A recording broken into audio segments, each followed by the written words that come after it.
every second shop is a coffee shop. I think I spent more money on coffees than on anything else. Damn, I'm in love with Hanoi. Is Hanoi as cheap as people say it is? Let's find out. Hi, I'm Shreya Mahindru, a digital nomad who loves to share about remote jobs and travel stories.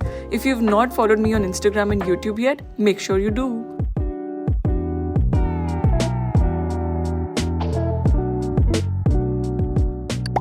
Welcome to Vietnam! Finally, I'm at a point where I'm trying coffees for the second time because there are so many that I used to try new every day, and I've been here for like 2 to 3 weeks now. So now I've ordered another one, and this is the second time I'm having a coconut coffee. I think they have coconut water and condensed milk.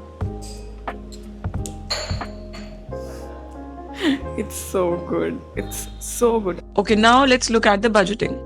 I took Vietjet from Delhi to Hanoi. I know it's not the favorite of most of us, but it was really cheap. It was 8,000 and it went pretty smooth for me. By the way, the visa cost was around 2,000 rupees, and if you want a detailed guide on how to apply for the online visa for Vietnam, you can check out this video. So starting with the biggest cost, which is the rent. For me, I found a one-room apartment which was 5.5 million Vietnamese dong, which is around 20,000 Indian rupees for the entire month. And it was in the middle of Hanoi, so the location was pretty great. I love cooking. So cooking at home is of course a cheap option, and eating out sometimes fine dining, sometimes street food, all of that would cost around 8,000 Indian rupees or 2.5 million dong, plus adding the groceries, which is around 1 million Vietnamese dong. Then on the transportation, I am a fan of public transport, so I have been using buses and using Grab at times when it's more convenient. So the total for the month is around 3.5 Indian rupees, which is still less than 1 million dong. I kept a separate segment for entertainment and activities, in which I went to Sapa and also to Halong Bay, and all of that costed me with the stay under 1.5 million dong, which is under 5,000 Indian rupees. And with utilities like SIM card, internet and others, electricity, etc., it's around 1.5 million dongs, which is around 5,000 Indian rupees. And for the entire 1 month, excluding flights and visa, it is around 50,000 Indian rupees only, and it's so budget friendly. I have covered a lot of the practical tips for Vietnam in another video, so make sure that you check out that as well. I hope you like this no BS 1 month expense breakdown of my Vietnam trip.